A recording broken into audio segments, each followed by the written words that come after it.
안녕하십니까? 재미있는 신학 이야기 인바이블 시청하신 여러분께 또 감사드리면서 오늘 이 시간에 조직 신학 27번째 예수 그리스도의 성육신에 관해서 공부하겠습니다.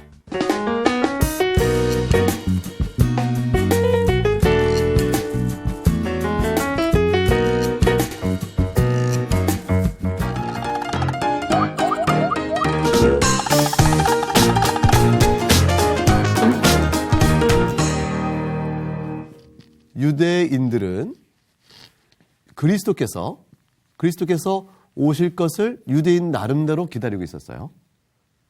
그런데 예수 그리스도와 또 그의 제자들이, 사도들이 말씀을 선포합니다. 너희가 기다리는 그 그리스도가 바로 나사렛 예수니라. 나사렛 예수가 곧 그리스도이시니라.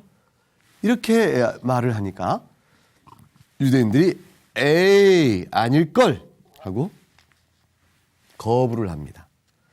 그래서 사도들은 과연 나사렛 예수라 일컫는 바로 그분이 그리스도이시라는 사실을 논증을 하게 되어주고, 우리가 알고 있는 성경, 신약 성경은 과연 구약에 말씀되었던, 구약 성경에 기록되었던 그 그리스도가 바로 나사렛 예수 그리스도이시다라는 사실을 신약 성경은 우리에게 교훈하고 가르쳐 줍니다. 이 사실은 말하자면 나사렛 예수이시다면, 그리스도가 나사렛 예수시다면 그거는 그분이 누구인가라는 것을, 그리스도가 누구인가를 말해주고, 동시에 그 그리스도께서 나사렛 예수 곧 사람으로 오셨구나, 사람으로 오셨다라는 사실을 우리에게 말해주죠. 그래서 사람으로 오시고 그가 누구인가, 이 두 가지는 결국 우리에게 교리적으로 말하면 성육신론, 그리스도께서 사람이 되셨다라는 사실, 사람으로 오셨다라는 사실을 우리에게 교훈하는 것입니다. 그러면 한번 생각해 보세요. 도대체 나사렛 예수가 바로 그리스도라는 사실을 어떻게 설명했을까요? 가장 중요한 건 첫 번째는 뭐냐면, 과연 그리스도로 오시는 바로 그분이 누구인가를 예언한 예언자들의 예언과 나사렛 예수 그리스도를 가리켜서 그가 바로 예언의 성취시다, 예언이 성취되신 분이다 라는 말, 이것으로 연동해서 알아볼 수 있는 길이 한 가지가 있지요. 이것을 성경은, 신약 성경은 처음부터 증거하는 것이에요. 예컨대 한번 여러분 성경책을 가지시면 펴보세요. 이사야 40장 1절과 5절, 이사야 40장 1절부터 5절을 한번 보겠습니다. 그곳에 보게 되면 그리스도께서 오셔서 하실 일에 대한 중요한 가르침이 나와 있어요. 제가 한번 읽어보겠습니다. 너희의 하나님이 이르시되 너희는 위로하라, 내 백성을 위로하라. 너희는 예루살렘의 마음에 닿도록 말하며 그것에게 외치라. 그 노역의 때가 끝났고 그 죄악이 사함을 받았느니라. 그의 모든 죄로 말미암아 여호와의 손에서 벌을 배나 받았느니라 할지니라 하시니라. 외치는 자의 소리여, 이르되 너희는 광야에서 여호와의 길을 예비하라. 사막에서 우리 하나님의 대로를 평탄하게 하라. 골짜기마다 도도지며 산마다 언덕마다 낮아지며 고르지 아니한 곳이 평탄하게 되며 험한 곳이 평지가 될 것이요, 여호와의 영광이 나타나고 모든 육체가 그것을 함께 보리라. 이는 여호와의 입이 말씀하셨느니라. 여러분, 이사야 40장 1절부터 5절까지 읽었는데, 이 말씀을 읽는 가운데 마음에 탁 오고 이거 익숙한 구절이다, 이건 내가 잘 들은 말인데 하는 구절 없어요? 그것은 요한복음 1장 23절에 아마 세례 요한이 한 말이 생각날 거예요.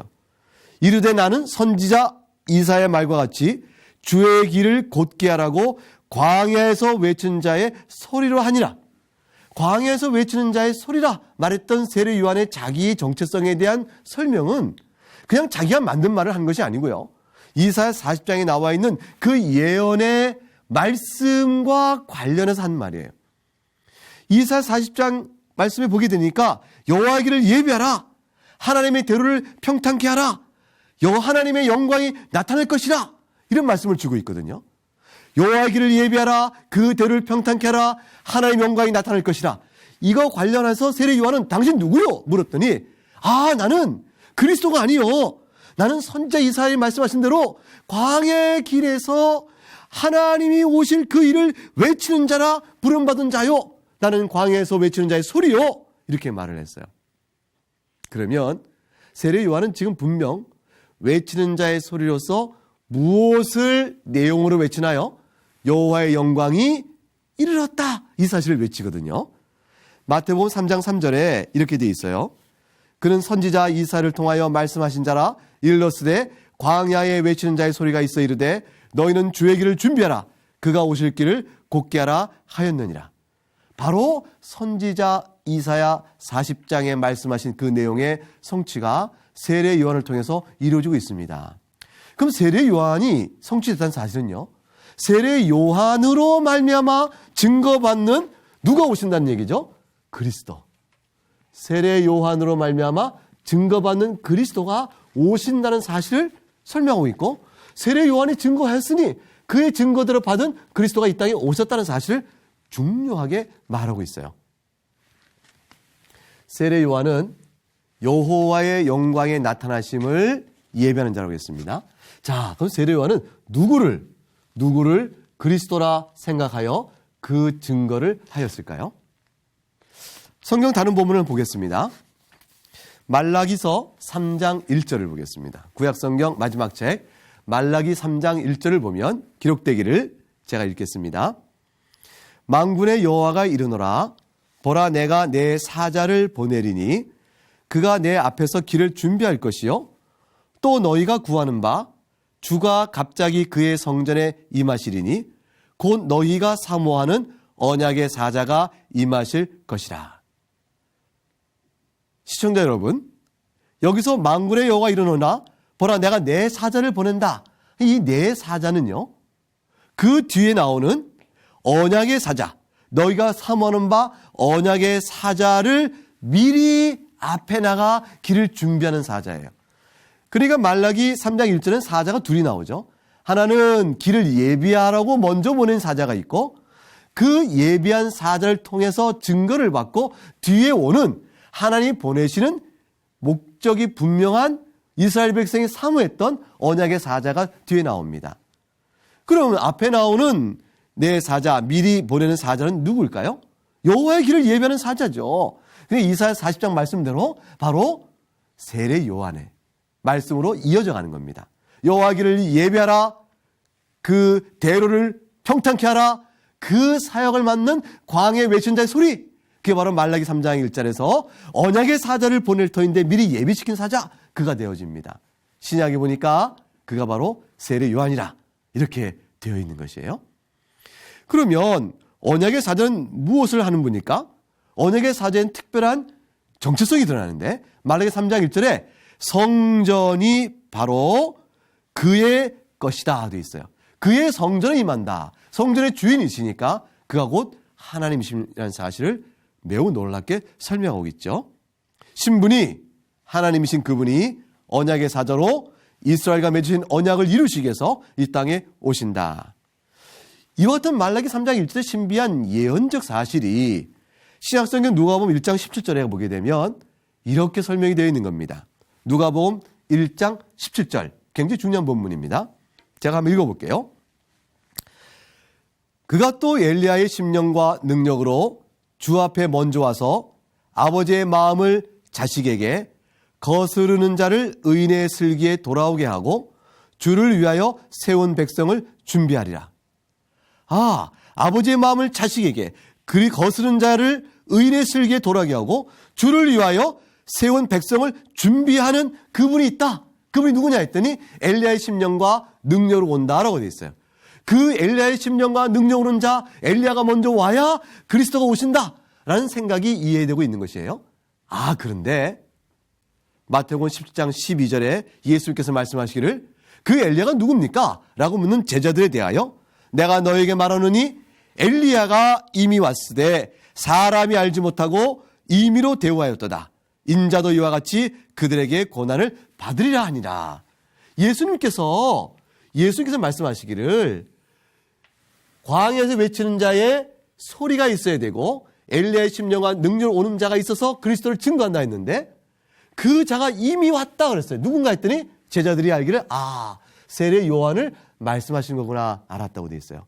세례 요한은 바로 나사렛 예수를 가리켜서 나는 광야에서 외치는 자의 소리요 라고 말하면서 그가 바로 나사렛 예수요 라고 말해주게 됩니다. 자, 생각해 보세요. 그리스도가 오시기 전에 엘리야가 먼저 와야 되고 광야에 외치는 자 소리가 먼저 있어야 되는데 그가 증거하는 자가 바로 그리스도가 되어지는데 세례 요한이 바로 그 증거를 하기 위해 보냄을 받은 자요. 세례 요한은 나사렛 예수를 가리켜서 그라고 말했으니 나사렛 예수가 바로 그리스도인 것이 증거되고 있는 것이죠. 굉장히 중요한 한 가지 증거를 봤습니다. 성경에서 예언된 바로 그분을 증거하기 위해서 미리 오실 바로 그 세례 요한이 나사렛 예수를 가리켜서 바로 저분이 바로 그리스도시다 라고 말을 했어요. 신약 성경의 증거가 구약의 예언대로 이루어지고 있음을 말하고 있죠. 나사렛 예수가 그리스도이신 것입니다. 또 다른 증거는 뭐냐면 탄생의 장소죠. 우리가 다 알듯이 동방박사가 헤롯 왕을 찾아옵니다. 그리스도가 이스라엘의 왕이 나신 것을 보고 왔습니다. 그가 어디에서 났겠습니까?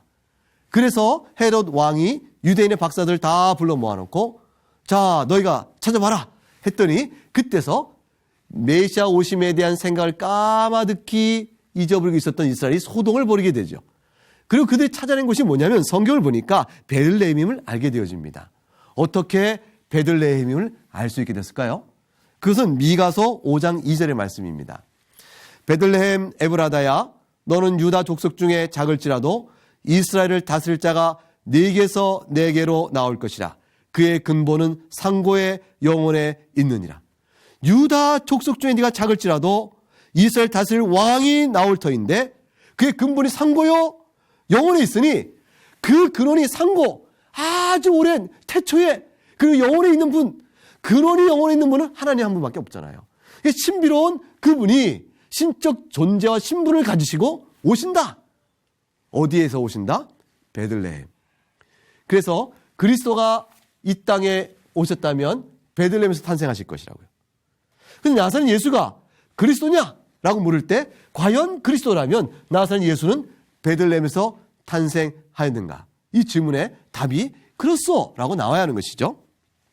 마태복음 2장 5절과 6절에 보니까 마태복음 2장 5절 6절 이르되 유다 베들레헴이오니 이는 선지자로 이렇게 기록된 바 또 유대 땅 베들레헴아 너는 유대 고을 중에서 가장 작지 아니하도다 네게서 한 다스린 자가 나와서 내 백성 이스라엘 목자가 되리라 하였음이니라. 바로 방금 말씀했던 내용이 마태복음에 증거되고 있어요. 자, 여러분 예수님은 어디서 태어나셨나요? 1. 예루살렘 2. 나사렛 3. 한국 4. 베들레헴. 답이 뭘까요? 베들레헴이죠. 결국 마리아가 요셉과 더불어서 예수 그리스도를 잉태한 후에 베들레헴 땅에 가서 그곳에서 예수 그리스도를 낳게 되어집니다. 즉 그리스도가 오신다면 그분은 베들레헴에 출생해야 되는데 나사렛 예수가 과연 그리스도라면 나사렛 예수는 베들레헴에서 태어났는가? 과연 그렇다고 성경이 증거합니다. 자, 뿐만 아니라 나사렛 예수가 과연 그리스도라면 또 한 가지 사실이 있어야 되죠. 유다 족속 가운데서 나와야 하는 것이죠. 메시아가 유다 족속 가운데 나온다는 사실은 이미 예언된 사실이에요. 특별히 유다 족속 가운데서도 다윗의 가문에서 나올 것이다. 그것도 예언된 사실이죠. 이사야 11장 1절부터 5절을 보게 되면 메시아 예언에 대한 아주 중요한 예언이 나오는데 이사야 11장 1절에 이렇게 기록되어 있어요. 이새의 줄기에서 한 싹이 나며 그 뿌리에서 한 가지가 나서 결실할 것이요. 이새의 줄기에서 한 싹이 난다. 근데 이새는 다름 아닌 다윗의 아버지의 이름이에요. 그러니까 이새의 줄기에서 한 싹이 난다는 것은 다윗의 출생을 의미하는데 다윗으로 예표되어지는 메시아의 출생을 의미하는 것이죠. 그래서 메시아는 다윗의 자손 예수여 이렇게 불려질 때, 예수님을 가리켜서 다윗의 자손이여 이렇게 했을 때, 이 다윗의 자손이라고 외치는 말은 당신이 바로 메시아요, 당신이 바로 그리스도요, 당신이 바로 하나님께서 이스라엘 위하여 약속하신 바로 그분이요, 이렇게 신앙 고백을 하고 있는 것과 똑같은 내용이 되어지는 것이에요. 그래서 성경에 보게 되면 예수님을 가리켜서 다윗의 자손이여 나를 불쌍히 여기소서 이렇게 말할 때는 당신이 바로 그리스도요 라는 신앙 고백을 담고 그에게 도움을 청하는 것이니까 주님께서 그러한 자를 불쌍히 여기시고 그의 신앙을 칭찬하시죠. 예수님께서 다윗의 후손인가 라는 것이에요. 사무엘하 7장 12절부터 14절에 보게 되면 유명한 다윗과의 언약의 예언이 나옵니다. 하나님께서 다윗에게 약속하시기를 내 후손이 바로 내 뒤를 이어 나라를 세울 것이고 나라를 왕위를 계승할 것인데 그 나라가 견고하게 될 것이라 이렇게 말씀하셨어요. 성경을 읽어보겠습니다. 사무엘 7장 12절 13, 14절에 내 소환이 차서 내 조상들과 함께 누울 때에 내가 내 몸에서 날 내 씨를 내 뒤에 세워 그의 나라를 견고하게 하리라. 그는 내 이름을 위하여 집을 건축할 것이요 나는 그의 나라 왕위를 영원히 견고하게 하리라. 나는 그에게 아버지가 되고 그는 내게 아들이 되리니. 이 말씀 속에 그가 내 이름을 위하여 집을 건축할 것이요 그의 왕위가 영원히 견고하게 될 것이라 했으니 성전 건축은 다윗의 아들인 솔로몬을 통해 이루어지니까 이 말씀은 솔로몬의 예언인가 보다 이렇게 할 수 있지만 솔로몬의 왕위는 한 세대 끝나고 맙니다. 근데 다윗의 후손이 성전을 건축하고 그 왕위가 영원토록 견고하게 될 것이라는 사실은 무엇을 뜻하죠? 영원한 왕을 뜻하는 것이에요. 영원한 왕이 성전을 건축한다 했으니 결국 이것은 모두 메시아적 예언의 말씀이 되는 것이죠. 다윗에게 언약을 주었어요. 너희 후손이 메시아가 될 것이라. 그리스도가 될 것이라. 그가 와서 성전을 이룰 것이요 영원한 하나님 나라의 왕권을 갖게 될 것이라. 그분이 바로 나사렛 예수가 그리스도라면 그렇다면 과연 그가 다윗의 후손인가? 라는 질문에 답을 해야 하는 것이죠.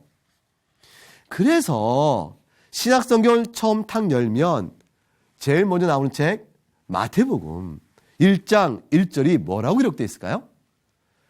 아브라함과 다윗의 자손 예수 그리스도의 계보니라 되어 있어요. 아브라함과 다윗의 자손 예수 그리스도의 계보니라. 이 말은 우리말 성경은 아브라함이 먼저 나오지만 사실 원문을 보게 되면 다윗의 자손이 먼저 나와요. 더욱 중요한 것이에요.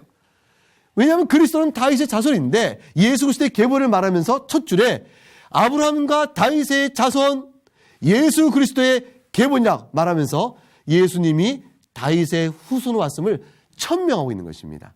그것은 앞으로 신약성경이 계속 말하게 될 예수가 그리스도시요 라는 사실을 논증해가는 설명해가는 선포해가는 첫 줄에 가장 중요한 핵심을 던져주고 있는 것이죠. 뿐만 아니라 누가복음 3장에 가도 족보가 쭉 나오죠. 누가복음 3장의 족보는 대체적으로 예수의 모계적 족보, 즉 마리아의 족보라고 일반적으로 이렇게 해석되어집니다. 그 마리아의 족보를 쭉 이어가면 그곳에 바로 그 위는 다윗이요 라는 말씀이 나오줌으로 해서 다윗과의 연결성, 혈통적 연결성을 마리아를 통해서 제시해 줍니다. 나사렛 예수가 그리스도인가? 자, 그러면 성경에 그리스도가 어떻게 우리에게 오시는가를 예언한 내용이 있는데 그 예언의 방식이 예수의 출생 가운데서도 이루어졌는가? 그걸 또 살펴볼 필요가 있어요. 메시아 출생과 관련해서 이사야 7장 14절에 유명한 예언이 나오죠. 7장 14절 그러므로 주께서 친히 징조를 너희에게 주실 것이라 보라 처녀가 잉태하여 아들을 낳을 것이요 그 이름을 임마누엘이라 하리라.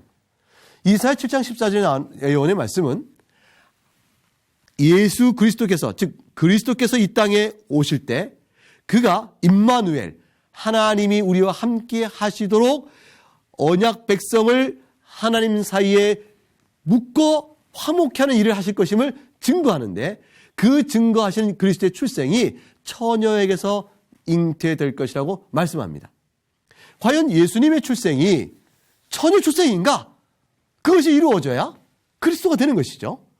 그런데 마태복음 1장 18절 20절에 기록되어 있기를 예수 그리스도의 나심은 이러하니라 그의 어머니 마리아가 요셉과 약혼하고 동거하기 전에 중요한 말씀이 나오죠. 성령으로 잉태된 것이 나타났더니 그의 남편 요셉은 의로운 사람이라 그를 드러내지 않고 가만히 끊고자 하여 이 일을 생각할 때에 주의 사자가 현명하 이르되 다윗의 선 요셉아 내 아내 마리아 데려오기를 무서워하지 말라. 그에게 잉태된 자는 성령으로 된 것이냐. 이 모든 내용들은 예수 그리스도의 출생이 요셉과 마리아 사이의 부부관계를 통해서 이루어진 것이 아니요. 요셉을 알지 못하는 사이에 마리아, 처녀인 마리아에게서 잉태되어 나타난 사실을 강력하게 증거하죠. 마리아 자신이 그리스도를 잉태하게 될 사실을 알림을 받고 가브리엘에게서 그 알림을 받고 이렇게 대답하잖아요. 나는 남자를 모르니 어찌 일이 저에게 있을 수 있겠습니까? 라고 되묻죠. 이와 같은 내용들은 분명한 예수의 출생의 동정녀 탄생을 증거합니다. 이사야 7장에 나와 있는 그 내용의 성취죠. 결국은 예수님께서 과연 구약에 예언된 그리스도이신가 할 때 그의 출생 방식이 신비롭고 그가 나온 지파가 다윗 지파를 통해서 온 것이요. 그가 또한 탄생의 장소가 예언된 대로 베들레헴이요. 그리고 바로 그 사실을 미리 앞서 온 세례 요한, 즉 엘리야를 통해서 이와 같이 증거를 받고 있다라는 사실 등등은 나사렛 예수가 바로 그리스도임을 우리에게 말해줍니다. 굳이 하나님께서 사람이 되지 않으셔도 그렇게 우리의 죄를 용서하시고 구원할 수 없는 것일까? 우선 첫 번째 보세요. 실제로 사람으로 오셨다. 성부와 성자와 성령 하나님에서 성자 하나님께서 사람으로 오셨다. 왜 그렇게 사람으로 오셨을까요? 첫 번째, 죄인을 구원하려고. 이것은 예수님께서 이 땅에 오신 목적에 대한 중요한 성경적 선언입니다. 성경을 보면 마태복음 1장 21절에 아들을 낳으리니 이름을 예수라 하라. 이는 그가 자기 백성을 그들의 죄에서 구원할 자니라고 하셨어요. 그러니까 성자 하나님께서 사람으로 오시는 이를 통하여 그리스도가 되셔서 이 땅에 오시는 까닭은 죄인을 구원하려 합니다. 죄인 중에서 특별히 자기 백성. 여러분이 예수 그리스도를 믿고 하나님의 자녀가 되어 그리스도께 속한 자가 되면 바로 우리를 위해서 구원하려고 이 땅에 오신 것입니다. 그러면 두 번째 생각 떠오르는 건 뭐냐면 그냥 죄인을 그냥 죄 없다 이렇게 하나님 말씀하시면 안 되나요? 굳이 사람이 되시지 아니하시고 하나님이시니까 그래 네 죄를 용서한다 이렇게 그냥 말씀하시면 안 될까요? 굳이 죄를 구원하러 이 땅에 오셔야 되냐 그 말이에요. 답은 뭐냐면 하나님의 공의를 이루시기 위해서 오셔야 하는 것이에요. 공의의 만족을 위해서. 이 공의는 하나님이 우리에게 주신 바 된 교훈과 관련돼요. 이 교훈을 율법 이렇게 보십시다. 하나님 주신 율법에 통해서 우리에게 교훈을 주시고 교훈에 순종하면 살 것이요 불순종하면 죽는다라고 말씀하셨어요. 이 죽는다라는 하나님의 공의의 율법적 요구를 어떻게든지 사는 자로 바꾸려면 순종한 자로 바꾸시려면 순종해야 사니까 이 생명을 하기 위해서 순종한 자로 바꾸시려면 불순종한 자를 죄로 벌하시는 하나님의 교훈 자체에 모순되지 않도록 공의를 이루실 이유가 있는 것이에요.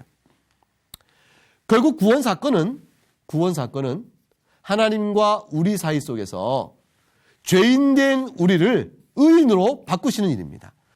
그런데 어떻게 그리스도가 오셔서 우리의 죄인의 죄를 가져가시고 그리스도의 의를 우리에게 넘겨주시는 이 일을 하시겠냐 그 말이에요.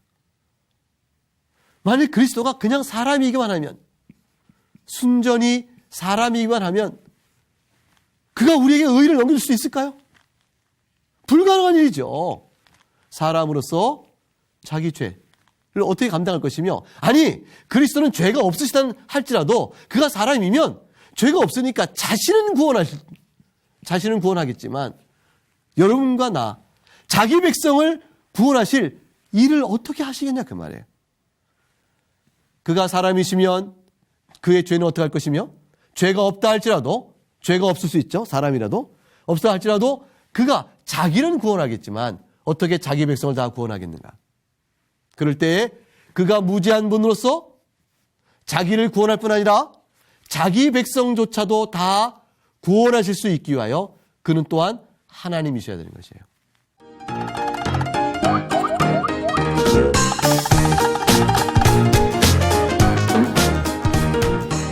이제 성자 하나님께서 성부와 성자와 성령 하나님 있는데 성자 하나님께서 사람으로 오셨어요.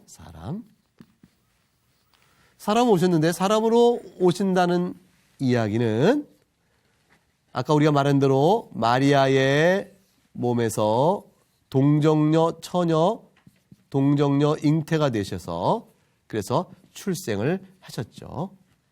자, 그러면 성육신과 관련돼서 오늘 마지막 강의 부분 마리아와 예수 그리스도의 출생과의 관계입니다. 마리아는 어떤 역할을 했을까요? 라는 얘기예요. 어떤 분들은 마리아는 그저 자궁을 빌려줬을 것이다. 마리아는 자궁을 빌려주고 마리아의 복중에 마리아의 몸속에서 성령으로 잉태되어 그래서 아기 씨가 마리아의 자궁에 정착해서 때가 되매 출생하였을 것이다. 그러나 잉태된 아기 씨는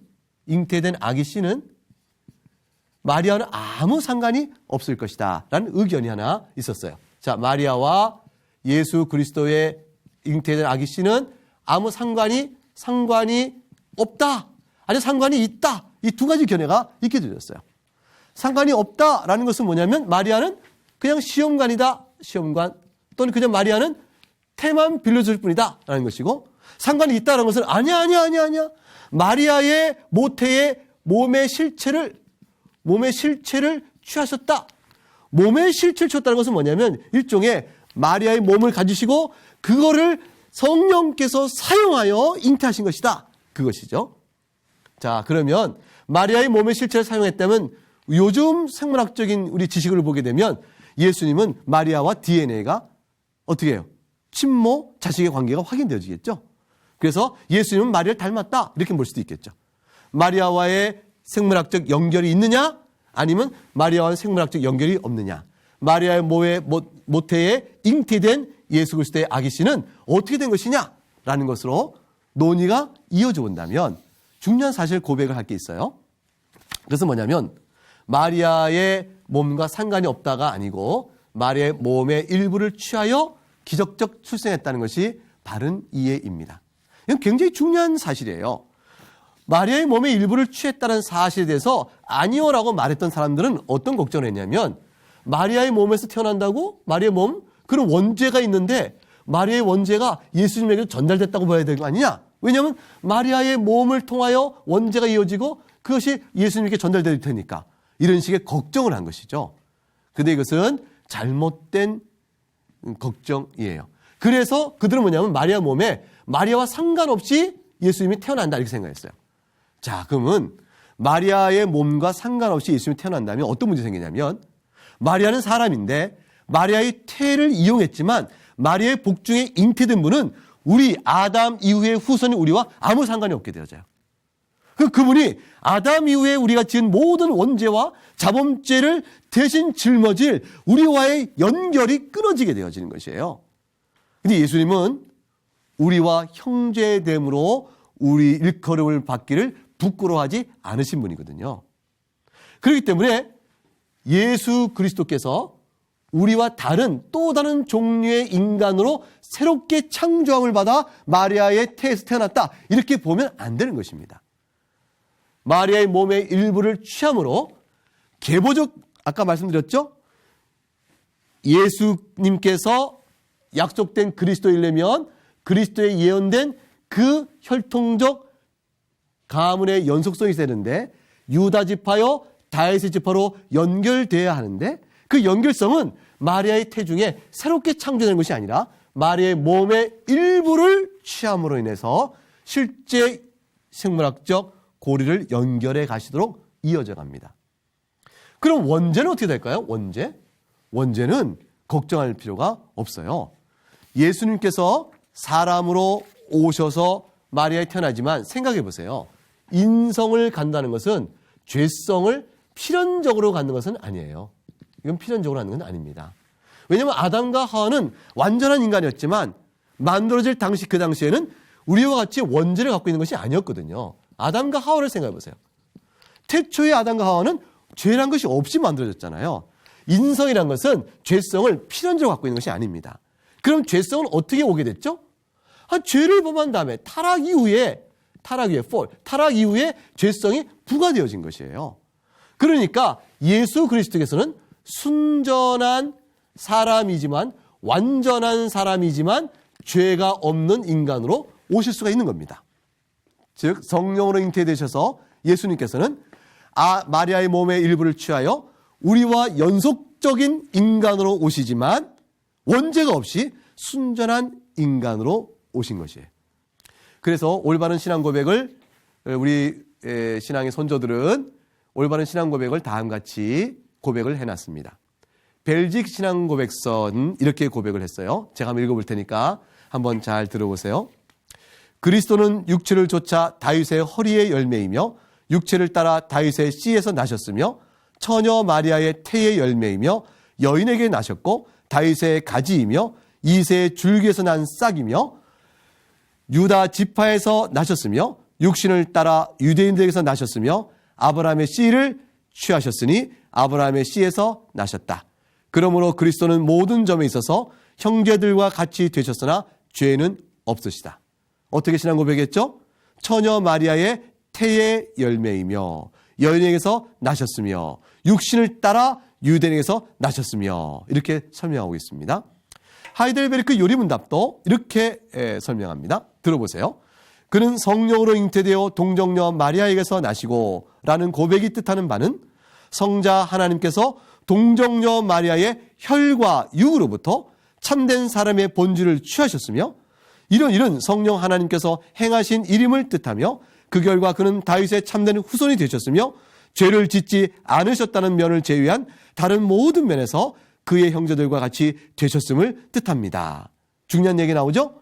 동정녀 마리아의 혈과 육으로부터 참된 사람의 본질을 취하셨다라고 되어 있어요. 그래서 우리 장로교의 가장 대표적인 신앙 고백서, 표준 신앙 문서인 웨스트민스터 신앙 고백서는 이와 관련해서 이렇게 간결하게 요점을 짚어놓습니다. 그는 성령의 능력으로 동정녀 마리아의 태에서 그녀의 실체로부터 잉태되셨다. 기억하세요? 성령 하나님의 동정녀 탄생에 의한 기적적 출생이지만 마리아의 몸의 실체를 취하심으로 우리와 똑같은 혈과 육을 갖게 되셨다. 그러나 성령의 충만한 역사로 인해서 그는 순전한 인성을 가졌으나 죄성은 없으신 분이시다. 이 사실을 잘 기억하시고 우리 주 예수 그리스도의 참 하나님 되심과 사람으로 오신 사실을 깊이 고백하시며 우리 죄를 대신 짊어지시기 위해서 우리를 구원하기 위해 오신 예수 그리스도를 높이 찬양하는 우리가 되어야겠습니다. 지금까지 경청해 주셔서 감사합니다.